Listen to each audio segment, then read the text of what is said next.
Have you ever looked someone in the eyes and realized too late that the person who once praised you, charmed you, or claimed to love you was only ever playing a game? At first, it felt like attention. Then, it turned into confusion. You were left questioning your memory, your worth, even your sanity.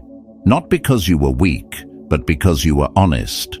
And in front of a manipulative mind, honesty is often mistaken for permission. What do you do when someone twists your trust into a tool, your kindness into a weakness? You don't beg.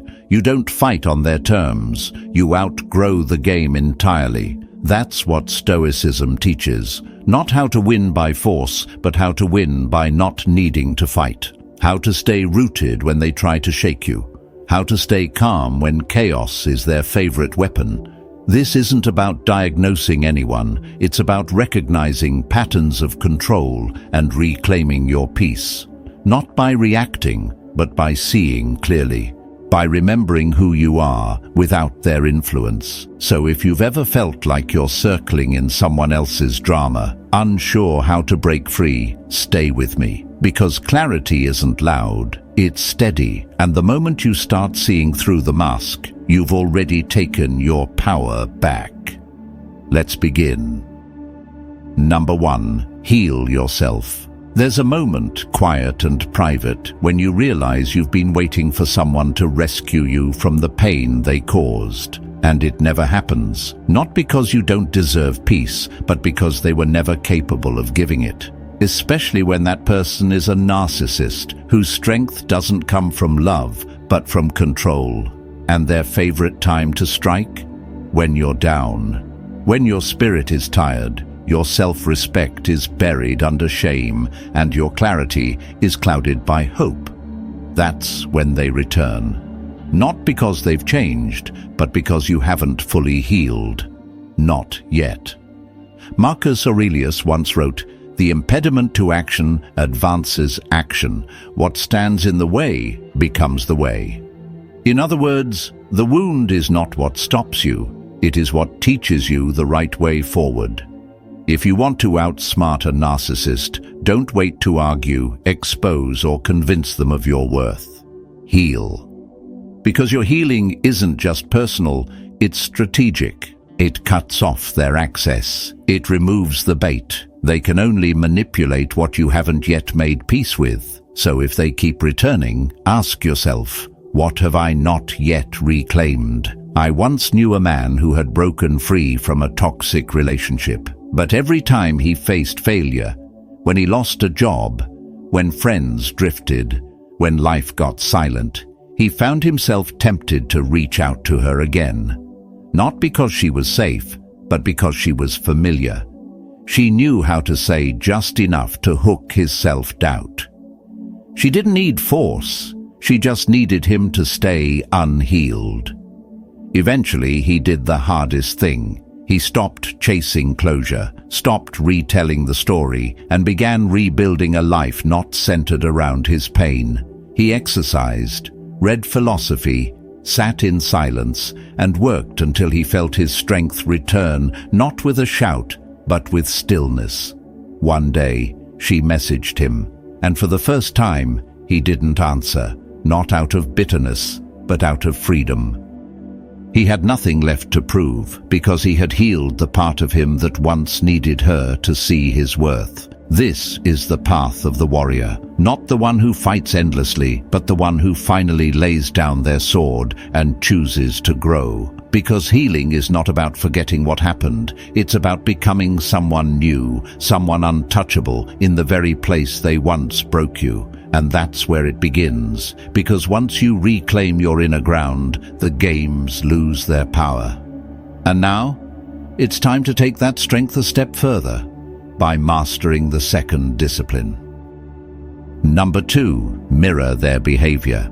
Have you ever watched someone try to provoke you, coldly, calculatedly, just to see if they still have power over your emotions? It's like they're throwing invisible hooks, waiting for you to bite. And the moment you react, even if it's just a flicker of frustration or a tremble in your voice, they win. not because they're strong, but because you've handed them access to your inner world. That's how a manipulator operates. They feed off reaction, not reason. So what happens when you give them none? What happens when you become a mirror instead of a sponge? Marcus Aurelius wrote, "The best revenge is to be unlike him who performed the injury. But sometimes, to protect your inner stillness, you must reflect, not absorb.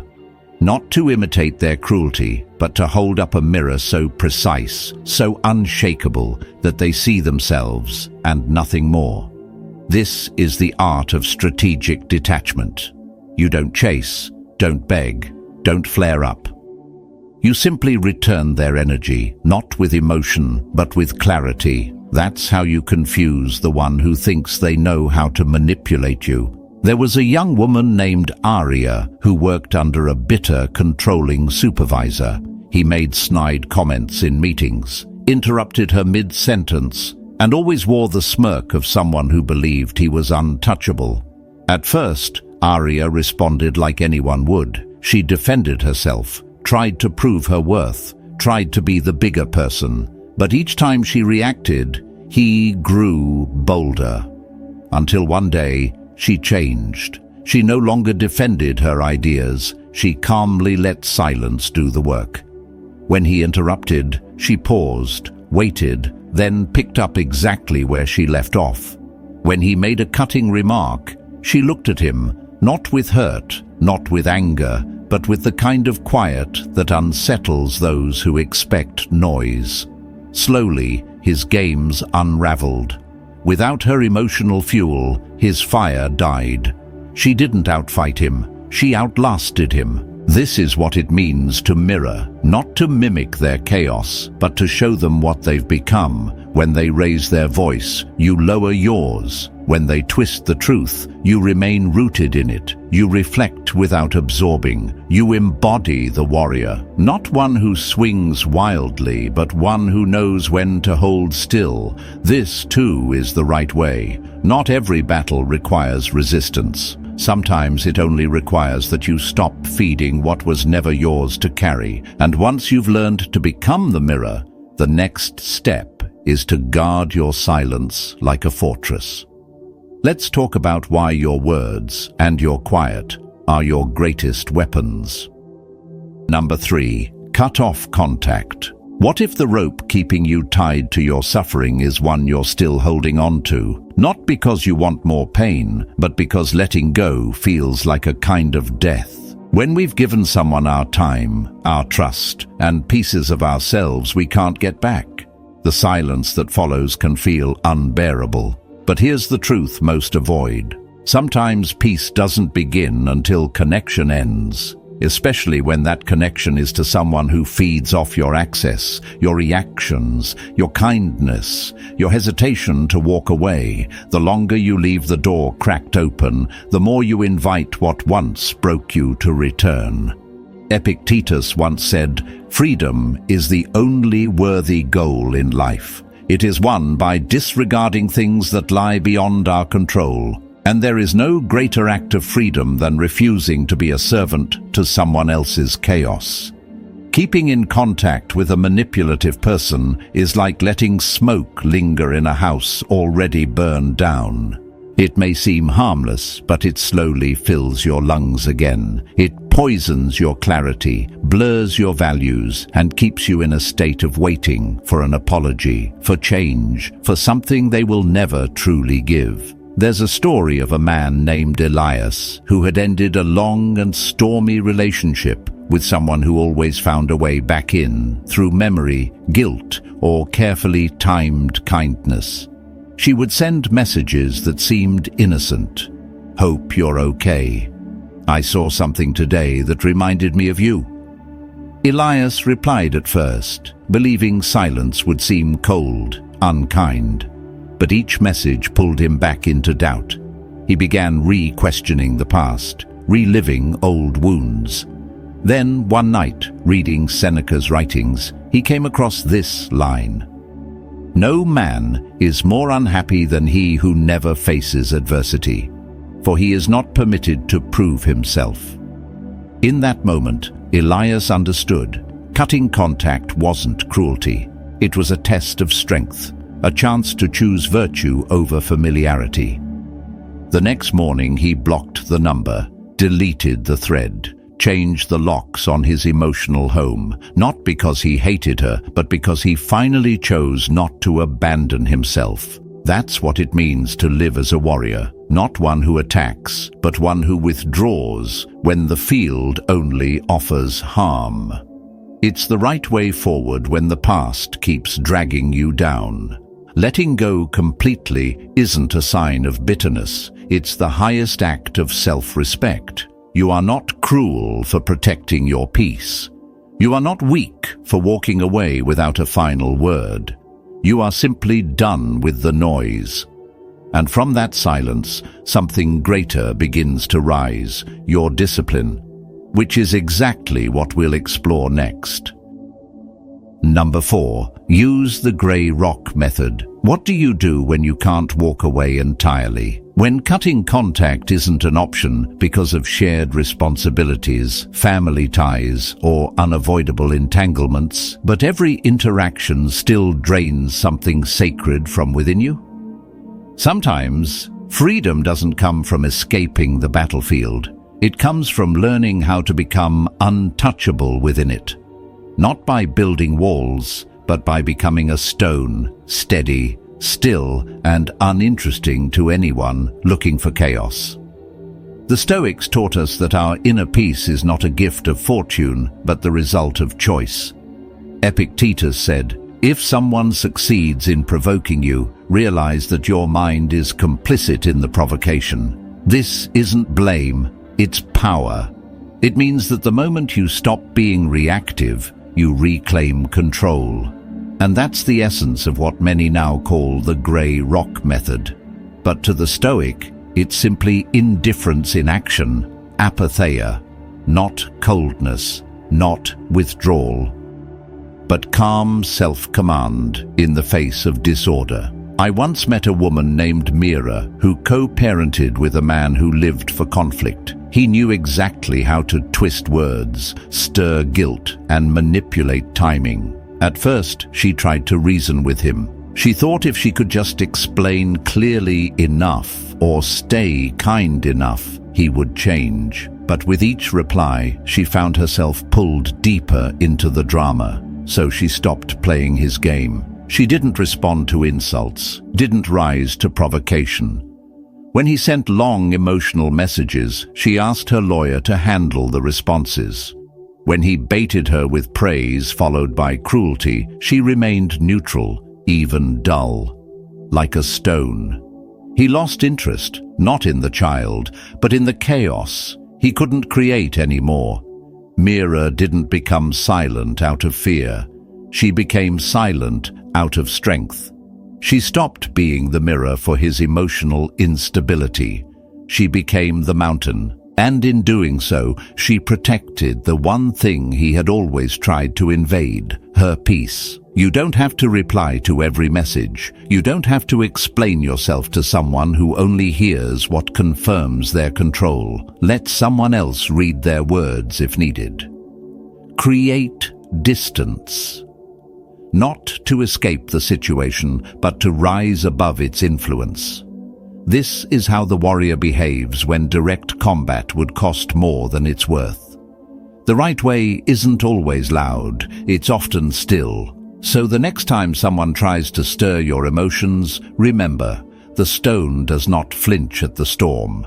And once you master that silence, it's time to build the discipline that makes it permanent. Let's move forward.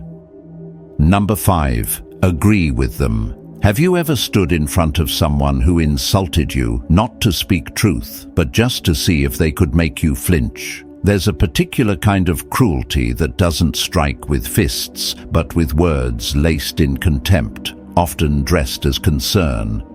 They say it softly, maybe even with a smile, but it lands like a blade. You're too soft with your kids. You've never had real discipline. You always mess things up. And what they're really asking is, will you defend yourself? Will you react the way I expect? because that's how they win, through the control of your response. But there's a quiet, stoic power they never expect. Agreement. Yes, agreement. Not because they're right, but because you've outgrown the need to explain yourself to someone who has no intention of understanding you. Seneca said, "It is the power of a great mind to be unmoved by insult. To agree without emotion is to take away the weapon they thought would wound you." It's not submission, it's strategy. You turn the attack into air. A man named Julian once told the story of his father, a cold, dominating presence in his life, who would often criticize how Julian raised his own children. "You're raising them too soft," his father would sneer. "They'll grow up weak." At first, Julian used to fight back. He would list studies, quote books, raise his voice in defense. But the more he explained, the more fuel his father had to twist. One day, Julian tried something different. He simply replied, "You might be right." His father paused, confused, then scoffed and left. That was it. No fire, no fight. And Julian felt something shift inside, not fear, not anger, but freedom. He realized he no longer needed validation from someone who weaponized disagreement. This is the strength of non-resistance. When a person thrives on your defense, the most disarming move is stillness. Not because you're giving in, but because you're showing that their judgment holds no weight in your world. It's like handing a sword to someone only for them to realize it's made of paper. The warrior does not swing at shadows. He sees the game for what it is and walks past it. This is the right way when faced with shallow attacks, not by rising to them, but by letting them fall flat at your feet. So the next time someone shames you, hoping to strike a nerve, don't brace for the blow. Nod. Smile. Let them face their own emptiness. And now that you've mastered the art of unshakable agreement, it's time to protect what's yours, your energy, your focus, your stillness. Let's keep going. Number 6. Keep your cards close to your chest. Have you ever walked away from a conversation feeling like you gave too much of yourself, too many details, too much emotion, too many explanations, only to realize the other person shared nothing at all? And worse, they now know exactly how to press your buttons, how to twist your words, how to strike where it hurts. Some people don't listen to understand, they listen to gather. They collect your truths, not for connection, but for control. That's why, when facing someone who sees your openness as a weakness, your silence becomes a shield. Marcus Aurelius wrote, "Never complain, never explain." Not because you should be cold or distant, but because your energy is sacred. When you explain yourself to someone who doesn't seek clarity but control, you slowly surrender the ground you stand on. The more you rationalize your choices, the more they question your authority. The more you try to be understood, the more invisible you become. There's a quiet dignity in restraint, a strength in not needing to reveal every thought just to feel valid. I remember a man named Cassian, a skilled craftsman who ran a small woodworking shop. His cousin, a clever and condescending man, would visit often, tossing unsolicited advice and veiled insults. "Why don't you use modern machines? You're wasting time doing things the hard way." At first, Cassian would explain, trying to justify the value of tradition, the beauty of working with hands. The soul he poured into every piece. But his cousin only scoffed and prodded further, until one day Cassian simply nodded and replied, "It works for me. No more defending, no more oversharing, just calm confidence." That silence, steady and grounded, was more powerful than any defense he could have made. This is how a warrior speaks, not to impress, not to defend, but only when necessary. He doesn't place his thoughts on display for anyone to judge. he guards them, because he understands that not everyone who listens is worthy of what he carries. This is the right way when dealing with people who twist truth for sport. Speak less, say only what must be said, and let your actions speak for the rest. So the next time someone demands an explanation for your peace, your boundaries, or your silence, remember, you owe them nothing. Stay composed, guard your center, and if you're walking this path too, leave a comment. Just say, guarded. It lets me know you're building your strength where it matters most. If this resonates, stay close. There's more to uncover, especially when we talk next about the one power they can't steal, your attention. Subscribe if you haven't, and let's keep walking forward. Number 7. Challenge your own thoughts and situation. Have you ever walked away from a conversation feeling like something was wrong, but not with them, with you? You start questioning your tone, your memory, your decisions. You play the moment back in your mind again and again, wondering how you became the villain in a story you didn't write. That's how certain people operate. They don't raise their voice or throw insults outright. They plant seeds of doubt, slowly, carefully, until your confidence feels like it's standing on sand. The Stoics warned us of this long ago. Marcus Aurelius wrote, "The soul becomes dyed with the color of its thoughts." If your thoughts are borrowed from someone who seeks control, your soul begins to shift toward their image, not your own. So, the real defense, the one no one can take from you, is to question everything, especially your own beliefs. Not from self-loathing, but from strength, from the desire to see clearly. There was a woman named Seneca who once lived under the shadow of a man who constantly accused her of being too sensitive, too emotional, too difficult. At first, she tried to correct herself, thinking maybe he was right. Maybe she was the problem, but something in her resisted. She started journaling, meditating, observing her emotions like a Stoic student watching the ripples of her mind. One day, after yet another accusation, she didn't respond right away. Instead, she asked herself, "Is this true? Or is this convenient for him?" And in that moment, she felt a kind of calm awareness settle in. The words that once pierced her now passed through her like smoke. She realized they were never a reflection of her character, but of his discomfort with her strength. This is the work.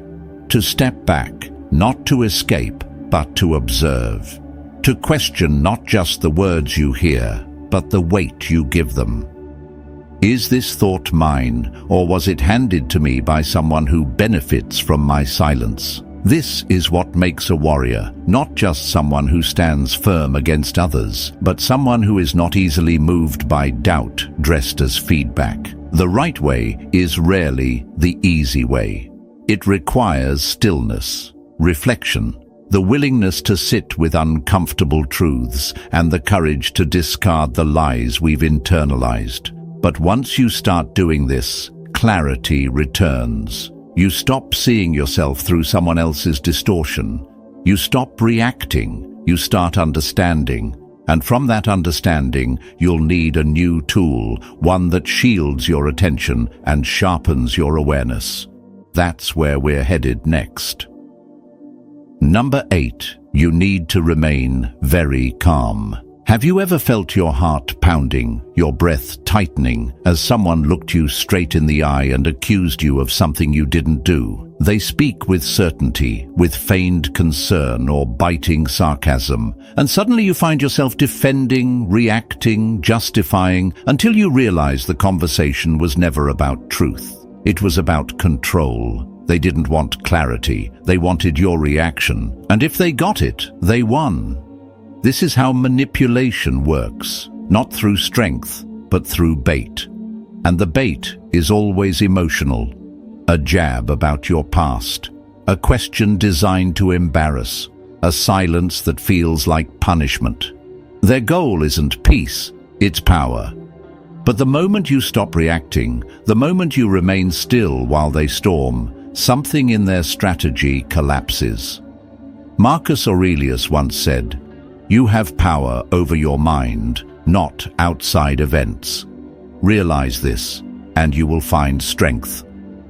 In the face of emotional provocation, that strength is calmness, not passivity, not indifference. Calmness is a choice made by someone who refuses to hand over the reins of their inner life. I knew a man named Theo. His former partner knew exactly how to provoke him.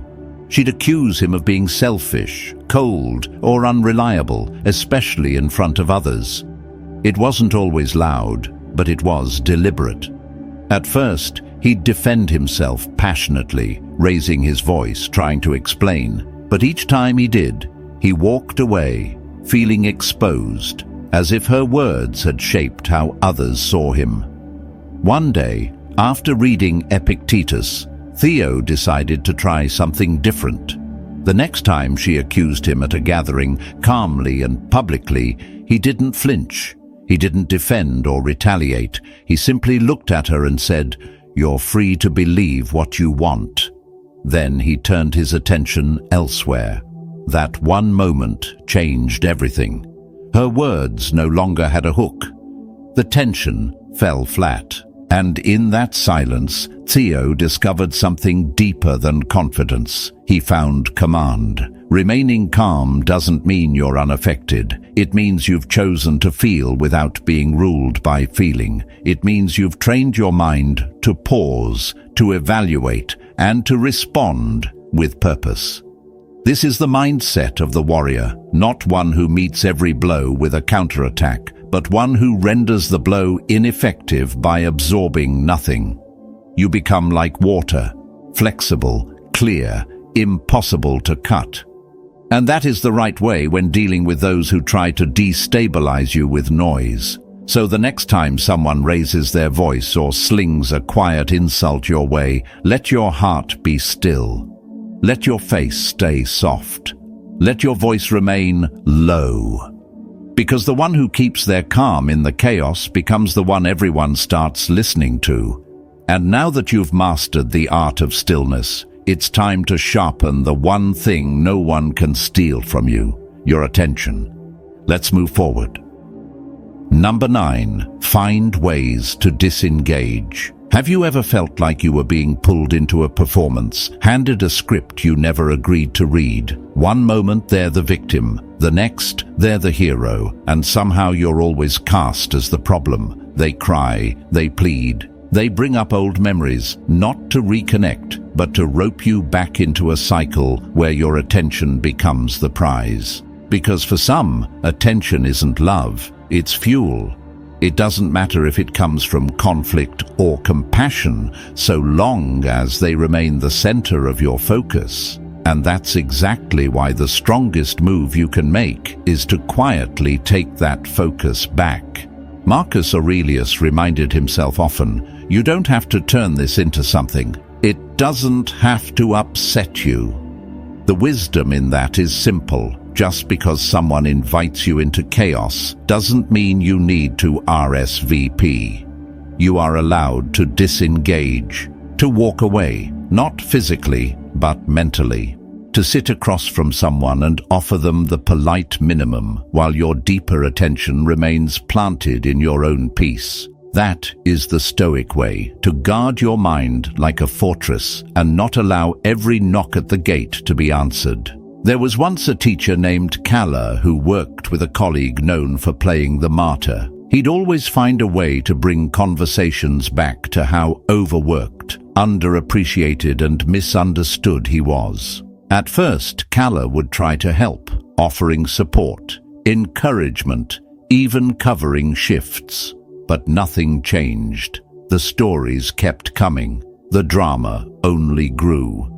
Eventually, she realized the truth. She wasn't solving anything. She was just an audience member to a show that had no intention of ending. So, she changed. She still greeted him, still listened with grace, but no longer leaned in emotionally. When he shared the same old story, she didn't offer advice, just a neutral nod. She filled her time with deeper work, more meaningful conversations, and longer moments of quiet. Slowly, his performances dulled. Without her reaction, his spotlight dimmed. This is what it means to disengage, not with cruelty, but with discipline. You don't have to argue. You don't have to expose. You don't have to fix anyone.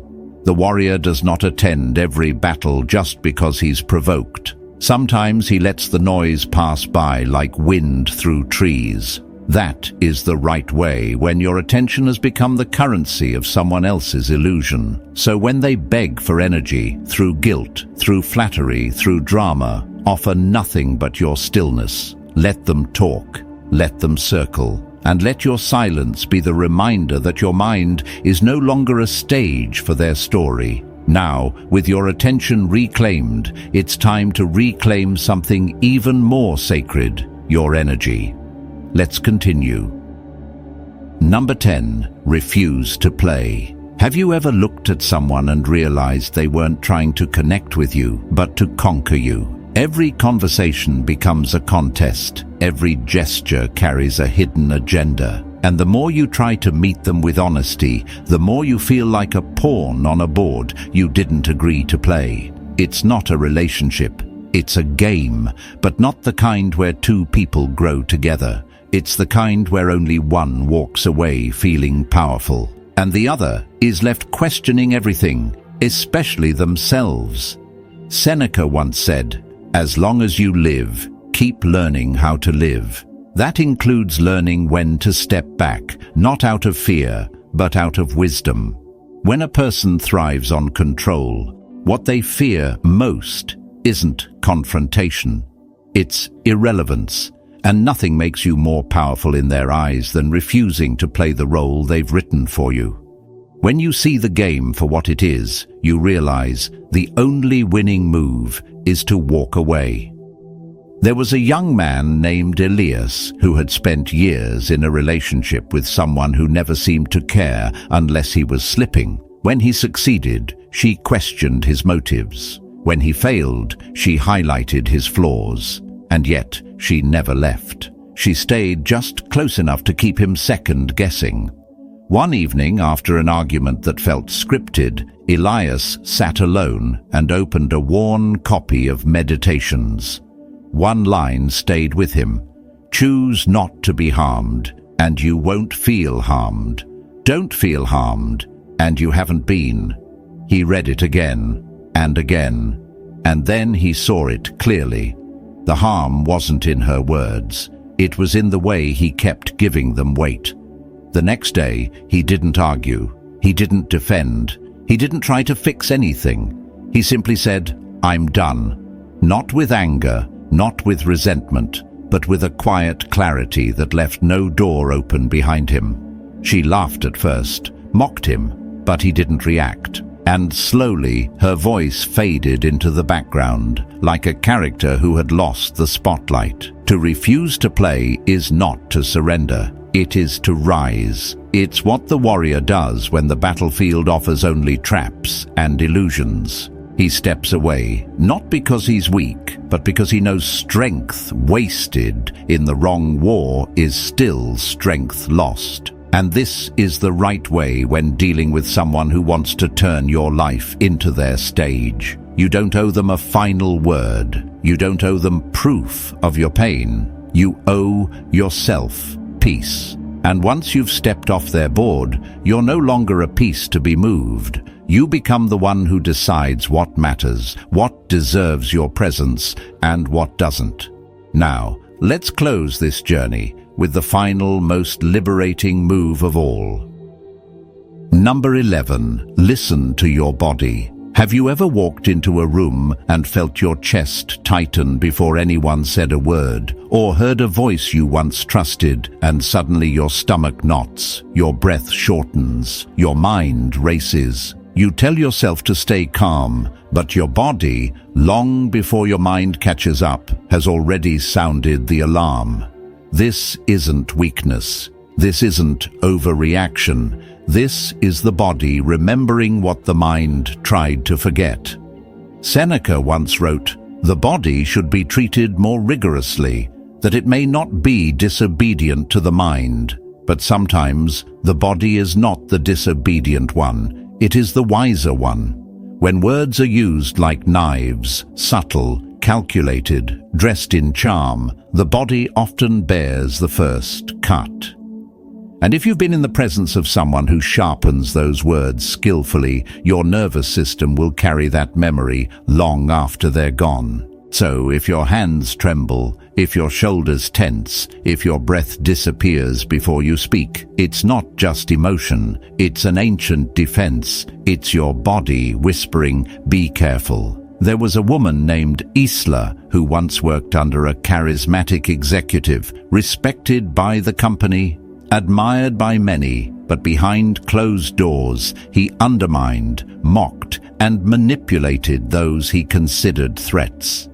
At meetings, Isla found herself shrinking. Her voice faded. She started dreading Mondays not because of the work, but because of him.